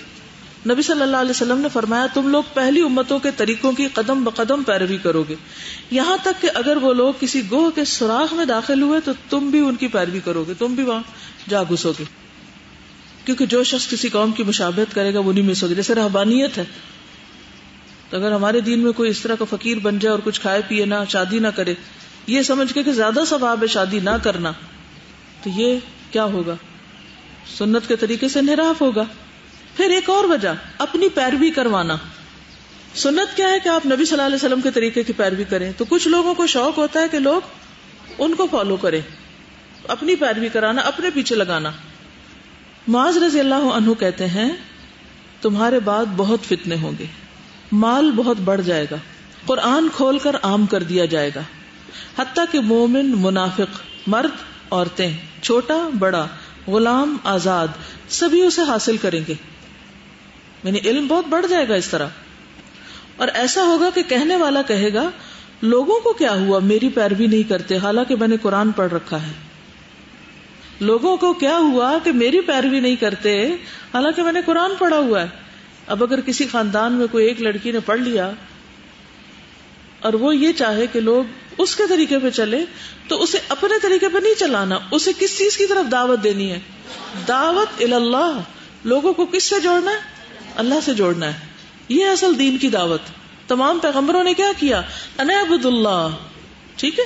اچھا وہ کہے گا یہ لوگ اس وقت تک میری پیروی نہیں کریں گے حتیٰ کہ میں ان کے لیے کوئی نئی اختراع کروں. یعنی میرے فین نہیں بن رہے, مجھے کوئی نئی چیز دین میں لانی چاہیے. چنانچہ تم اپنے آپ کو اس کی بدعت سے بچائے رکھنا. اس کی بدعت دلالت اور گمراہی ہوگی. اب یہ جو آپ کہہ رہے تھے نا کہ لوگ آ نہیں رہے کیونکہ وہ کچھ اور پسند کرتے ہیں, تو میں ذرا دین میں کوئی ایسی چیز ڈال لوں کہ ان کی پسند کا دین بن جائے. کرسچینٹی میں بگاڑ کس وجہ سے آیا؟ اسی وجہ سے آیا نا کہ جب ان کی تبلیغ مختلف علاقوں میں گئی تو جس علاقے میں گئی انہوں نے اس لوکل کلچر کو دین کا حصہ بنا لیا, اور اس طرح اصل شکل دین کی کچھ سے کچھ بن گئی کہ اس علاقے کے لوگ ڈانس پسند کرتے ہیں, لہٰذا کوئی ایسا ڈانس دین میں ڈال دو کہ جس سے لوگ اسلام کی طرف آ جائیں. تو پھر وہ اسلام کی طرف نہیں آ رہے, وہ دراصل اپنی خواہشات کی پیروی کر رہے ہیں. وہ وہاں ان کو اس شکل میں مل رہی تھی, یہاں اس شکل میں مل گئی, تو اصل دین تو پیچھے ہی رہ گیا. پھر کیا فائدہ اس کا؟ ٹون بھی آپ دیکھیے, ٹیون جو ہے وہ اسی پہ کرتے ہیں. ہاں یہ تو ہو چکی نا بات کہ نبی صلی اللہ علیہ وسلم تو بہت نیک تھے, تو ہم تو نیک نہیں ہیں, لہٰذا بہتر ہے ہم 4 کے بجے 8 فرض زور کے کر لیں. تو یہ نہیں کر سکتے. پھر غلوب ایک وجہ ہوتی. غلوب کیا ہوتا ہے؟ یا اہل الکتاب لا تغلوا فی دینکم, اے اہل کتاب اپنے دین میں غلوب نہ کرو. ایاکم والغلوب, دین میں غلوب سے بچو, کیونکہ تم سے پہلے لوگ دین میں غلوب کی وجہ سے ہلاک ہوئے تھے. غلوب ہوتا ہے دین میں اضافہ ہی کی ایک شکل, یعنی حد سے بڑھنا. اب بدعت کے چند نقصان, اگر نقصان پتہ چل جائے تو پھر بھی شاید باز آ جائے. پہلی بات تو وہی آیت فَلْيَحْذَرِ الَّذِينَ يُخَالِفُونَ عَنْ أَمْرِهِ أَن تُصِيبَهُمْ فِتْنَةٌ أَوْ يُصِيبَهُمْ عَذَابٌ أَلِيمٌ. جو لوگ رسول صلی اللہ علیہ وسلم کے حکم کی مخالفت کرتے ہیں انہیں اس بات سے ڈرنا چاہیے کہ وہ کسی مصیبت میں گرفتار نہ ہو جائیں یا انہیں کوئی دردناک عذاب نہ پہنچ جائے.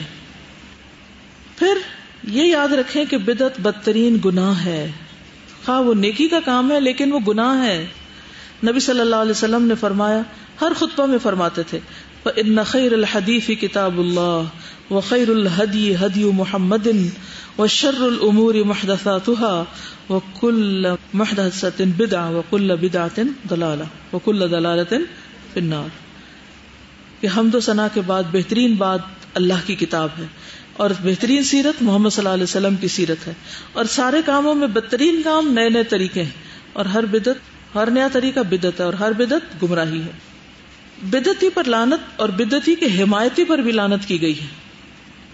صحیح بخاری کی روایت ہے, نبی صلی اللہ علیہ وسلم نے مدینہ منورہ کو اس جگہ سے اس جگہ تک حرم قرار دیا تھا, اور فرمایا تھا جو شخص جہاں کوئی بدعت ایجاد کرے یا کسی بدعتی کو ٹھکانہ دے اس پر اللہ, فرشتوں اور تمام لوگوں کی لعنت. رسول اللہ صلی اللہ علیہ وسلم نے فرمایا, جس نے بدعت ایجاد کی پھر اس پر عمل کیا گیا تو اس پر ان عمل کرنے والوں کے برابر وبال ہوگا. یعنی اگر کسی نے دین میں بدعت ایجاد کی اور جو اس کو فالو کر رہا ہے سب کا گناہ موجد پہ آئے گا, اور ان کے وبال میں کچھ بھی کمی نہ کی جائے گی. امام مالک کہتے ہیں جو یہ سمجھے کہ دین میں اچھی بدعت درست ہے تو گویا اس نے یہ سمجھا کہ محمد صلی اللہ علیہ وسلم نے پیغام رسالت میں خیانت کی ہے, کچھ بھول گئے تھے, کچھ چھوڑ گئے, کیونکہ اللہ کا فرمان ہے آج کے دن میں نے تمہارا دین تمہارے لیے مکمل کر دیا اور تمہاری نعمت تم پر تمام کر دی, اپنی نعمت کو تم پر تمام کر دیا. پھر یہ کہ بدعت سنت کو ختم کر دیتی ہے. حسان بیان کرتے ہیں کہ جو بھی قوم اپنے دین میں نئی بدعت ایجاد کرتی ہے اللہ تعالیٰ ان میں سے اس بدعت جیسی سنت کو اٹھا لیتا ہے اور پھر اسے دوبارہ ان لوگوں کے پاس قیامت تک نہیں لوٹاتا. کتنی بڑی خیر سے لوگ محروم ہو جاتے ہیں, کتنا ڈرنے کی ضرورت ہے. نبی صلی اللہ علیہ وسلم نے فرمایا, مدینہ منورہ حرم ہے, جو شخص اس میں کوئی بدعت ایجاد کرے یا بدعتی کو ٹھکانہ دے اس پر اللہ کی, فرشتوں کی, تمام لوگوں کی لعنت ہے. قیامت کے دن اللہ اس سے کوئی فرض یا نفلی عبادت قبول نہ کرے گا. اچھا, عام جگہوں پر بھی بدعت کی ممانعت ہے, لیکن مدینہ میں بدعت کی ایجاد اور زیادہ بری کیوں؟ کیونکہ اس طرح تو دین مکس اپ ہو جائے گا نا. پھر یہ ہے کہ بدعت امت میں تفرقے کا باعث ہے, یہ جو بہت فرقہ واریت ہے، اس کی اصل وجہ کیا ہے؟ بدعات ہے. اگر سب اصل دین پہ ہوتے تو ایک ہی ہوتے. قرآن مجید میں آتا ہے ان الذین فرقوا دینہم وکانوا شیعا لست منہم فی شیء انما امرہم الی اللہ ثم ینبئہم بما کانوا یفعلون. جن لوگوں نے اپنے دین میں تفرقہ ڈالا اور کئی فرقے بن گئے، ان سے آپ کو کچھ سروکار نہیں، ان کا معاملہ اللہ کے سپرد ہے، پھر وہ خود ہی انہیں بتلا دے گا کہ وہ کن کاموں میں لگے ہوئے ہیں. پھر بدعت ہلاکت کا باعث ہے. رسول اللہ صلی اللہ علیہ وسلم نے فرمایا ہر عمل میں ایک تیزی ہوتی ہے اور ہر تیزی کے بعد کمزوری ہوتی ہے، یا سنت کی طرف یا بدعت کی طرف. جس کا فطرہ سنت کی طرف ہو وہ ہدایت پا جاتا ہے، اور جس کا فطرہ کسی اور چیز کی طرف ہو تو وہ ہلاک ہو جاتا ہے. یعنی ہر انسان کے اوپر مختلف کیفیات آتی. ایک وقت آتا ہے کہ آپ ایک کام بہت جوش و خروش اور بہت تیزی سے کر رہے ہوتے ہیں، پھر اچانک آپ اس میں بریک کر لیتے ہیں، رک جاتا ہے، پھر آپ واپس لوٹتے ہیں اس بریک کے بعد. تو کچھ لوگ تو سنت کی طرف لوٹ جاتے ہیں اور کچھ بدعت کی طرف راستہ بدل لیتے ہیں. تو جس کا فطرہ یعنی وہ جو بریک ہے وہ اگر سنت کی طرف ہو تو ہدایت پہ ہے، اور فطرہ اگر کسی اور چیز پہ ہو تو ہلاکت ہے. بدعتی اللہ کو انتہائی ناپسند ہے کیونکہ وہ دین کو اپنے ہاتھ میں لے رہا ہے نا. 3 قسم کے لوگ اللہ تعالیٰ کو انتہائی ناپسند ہے، یہ نبی صلی اللہ علیہ وسلم نے فرمایا، اور مبغوض ترین ہے. نمبر 1، حرم میں الحاد برپا کرنے والا، اسلام میں جاہلیت کے طریقے چاہنے والا، اور کسی آدمی کا ناحق خون کرنے کے لیے کوشاں رہنے والا. یعنی بے وجہ کسی کو مارنے کی کوئی پلاننگ کر رہا ہو، کسی بے قصور کو. بدعتی نبی صلی اللہ علیہ وسلم کی سفارش یعنی شفاعت سے محروم رہے گا. رسول اللہ صلی اللہ علیہ وسلم نے فرمایا میری امت کے 2 قسم کے افراد کے حق میں میری سفارش قبول نہ ہوگی. نمبر 1، انتہائی ظالم حکمران، اور نمبر 2، غلو کرتے ہوئے دائرہ دین سے خارج ہونے والا شخص، یعنی حد سے بڑھ کے جو کام کرے. غالی، کل غال مارق. حوض کوثر سے محرومی، رسول اللہ صلی اللہ علیہ وسلم نے فرمایا میں تمہارے لیے حوض کوثر پر پیش خیمہ ہوں گا، اور تم اس بات سے ڈرنا کہ کہیں ایسا نہ ہو کہ تم میں سے کوئی میری طرف آئے اور پھر وہ مجھ سے ہٹا دیا جائے، جیسا کہ گم شدہ اونٹ ہٹا دیا جاتا ہے. تو میں کہوں گا ایسا کیوں؟ تو جواب دیا جائے گا کہ آپ نہیں جانتے کہ انہوں نے آپ کے جانے کے بعد کیا کیا نئی چیزیں ایجاد کر لی تھی. تو میں کہوں گا دور ہو جاؤ، دور ہو جاؤ. پھر بدعتی کو توبہ کی توفیق نہیں ہوتی، یہ بہت ڈرنے والی بات ہے. انس نے مرفوعاً نقل کیا کہ اللہ نے ہر بدعتی سے توبہ کو پردے میں رکھا ہے، توفیق ہی نہیں ہوتی اس کو. صحیح ترغیب و ترہیب کی حدیث ہے. سفیان ثوری کہتے ہیں کہ ابلیس کو گناہ سے زیادہ بدعت پسند ہے، کیونکہ بدعت کے بعد توبہ نہیں کی جاتی جبکہ گناہ سے توبہ کی جاتی. تو ابلیس کیا چاہتا ہے کہ انسان کیا کرے؟ بدعتوں میں پڑے رہے تاکہ توبہ بھی نہ کرے. بدعتی اللہ اور رسول پر جھوٹ باندھتا ہے جو عظیم گناہ ہے. وَلَوْ تَقَوَّلَ عَلَيْنَا بَعْدَ الْأَكَابِيلِ لَأَخَذْنَا مِنْهُ بِالْيَمِينِ ثُمَّ لَقَطَعْنَا مِنْهُ الْوَتِينَ. اگر وہ رسول خود کوئی بات گھڑ کر ہمارے ذمہ لگا دیتا تو ہم اس کا دایاں ہاتھ پکڑ لیتے، پھر اس کی رگے گردن کاٹ ڈالتے. تو اللہ کے رسول صلی اللہ علیہ وسلم کو بھی اپنے پاس سے دین میں کوئی چیز ڈالنے کی اجازت نہیں، کہا یہ کہ آپ کے بعد کوئی اور ڈالے. نبی صلی اللہ علیہ وسلم نے فرمایا من تعمد علیہ کذبا فلیتبوأ مقعدہ من النار. جو جان بوجھ کے مجھ پر کوئی چیز باندھے اس کو چاہیے کہ اپنا ٹھکانہ جہنم میں بنا لے. بدعتی شخص سے روایت اور شہادت نہیں لی جا سکتی. محدثین، فقہاء اور اصولیوں کا اجماع ہے کہ ایسا بدعتی جس کی بدعت اسے کافر بنا دے اس کی روایت قبول نہ کی جائے گی، اور خاص طور پر اگر وہ بدعت کی طرف دعوت دے رہا ہو. ابن سیرین کہتے ہیں کہ پہلے لوگ اسناد کی تحقیق نہیں کرتے تھے. اسناد کی تحقیق کا مطلب کیا کہ ریفرنس نہیں مانگتے تھے کہ کوئی بات کو پیش کرتا تھا. لیکن جب دین میں بدعات اور فتنے داخل ہو گئے تو لوگوں نے کہا کہ اپنی اپنی سند بیان کرو، ہاتھوں برہانکم. بس جس حدیث کی سند میں اہل السنہ راوی دیکھتے تو اس کی حدیث لے لیتے، اگر سند میں اہل بدعت راوی دیکھتے تو اس کو چھوڑ دیتے، یعنی بدعتیوں کی حدیث بھی نہیں لیتے تھے. بدعتی کا فہم بھی الٹا ہوتا ہے، اس کو بات الٹے طریقے سے سمجھ آتی ہے. وہ گناہ کو نیکی اور نیکی کو گناہ سمجھتا ہے. اسی طرح بدعت کو سنت اور سنت کو بدعت سمجھتا ہے. حذیفہ بن یمان کہتے ہیں کہ اللہ کی قسم بدعات ضرور پھیلیں گی، یہاں تک کہ اگر کوئی بدعت چھوڑ دی جائے تو لوگ کہیں گے سنت چھوڑ دی. بدعتی اللہ کے ذکر سے اعراض کرنے والا ہوتا ہے. بدعتی شخص اپنی بدعت میں وقت لگا کر اللہ کا مسنون ذکر چھوڑ دیتا ہے. دوران بدعت اکثر نمازوں میں تاخیر کر دیتا ہے. یعنی جب آپ غیر ضروری چیزیں کریں گے تو کیا ہوگا؟ نمازیں لیٹ پڑیں گے. صحابہ کا نیکی اور بدعت میں تمیز کر لینا. مجاہد کہتے ہیں کہ میں اور عروہ بن زبیر مسجد نبوی میں داخل ہوئے. وہاں عبداللہ بن عمر رضی اللہ عنہما حضرت عائشہ کے حجرے کے پاس بیٹھے ہوئے تھے. کچھ لوگ مسجد نبوی میں اشراق کی نماز پڑھ رہے تھے. انہوں نے بیان کیا کہ ہم نے عبداللہ بن عمر سے ان لوگوں کی اس نماز کے متعلق پوچھا تو انہوں نے کہا بدعت ہے.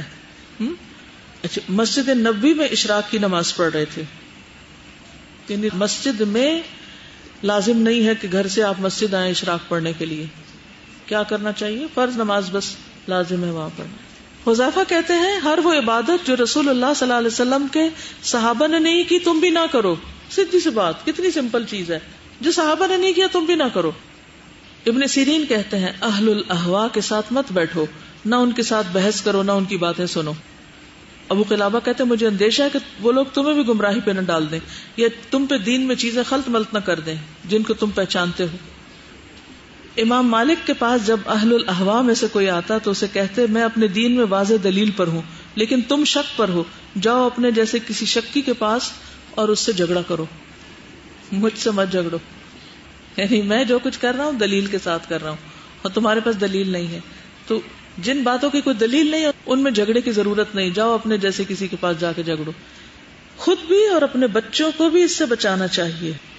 ابن طاؤس نے اپنے بیٹے سے کہا جبکہ ان کے پاس اہل بدعت میں سے ایک شخص بات کر رہا تھا، اے میرے بیٹے اپنے کانوں میں انگلیاں ڈالو تاکہ جو یہ کہہ رہا ہے وہ مت سنو. ایک دن میں دیکھ رہی تھی کہ ایک بچہ بیٹھا ہوا تھا اور ایک بچی آئی اپنا مسئلہ لے کے، تو کہنے لگی میرا پڑھنے کو بالکل دل نہیں چاہتا اور میں کنسسٹنٹ نہیں ہوں اس میں. مجھے اتنی زیادہ شدت سے اس بچے کی فکر ہوئی کہ یہ جو بیٹھا غور سے بات سن رہا ہے 7-8 سال کا بچہ، یہ کیا سن رہا ہے اور اس کا حال کیا ہوگا. میں نے اس کی ماں کو اشارے کی کہ یہاں سے نکال لو اس کو، لیکن اس کو ایک اشارہ سمجھ نہ آیا میرا. تو بعد میں نے خبر لی. یعنی جہاں آپ دیکھیں کہ غلط قسم کی مجلس ہے تو بچوں کو وہاں سے ہٹا لیں، کیونکہ چھوٹے بچے جو سنتے ہیں نا جس قسم کی باتیں ان کے دل میں بیٹھ جاتی اور بڑے ہو کر وہ اس کو اس طرح اختیار کر لیتے ہیں کہ یہ ہم نے کہیں سنا تھا.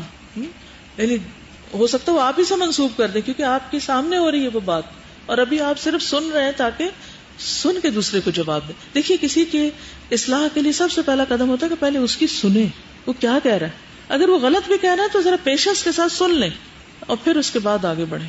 ٹھیک ہے. جزاکم اللہ خیرا. سبحانک اللہم و بحمدک اشہد ان لا الہ الا انت استغفرک و اتوب الیک. السلام علیکم و رحمۃ اللہ وبرکاتہ.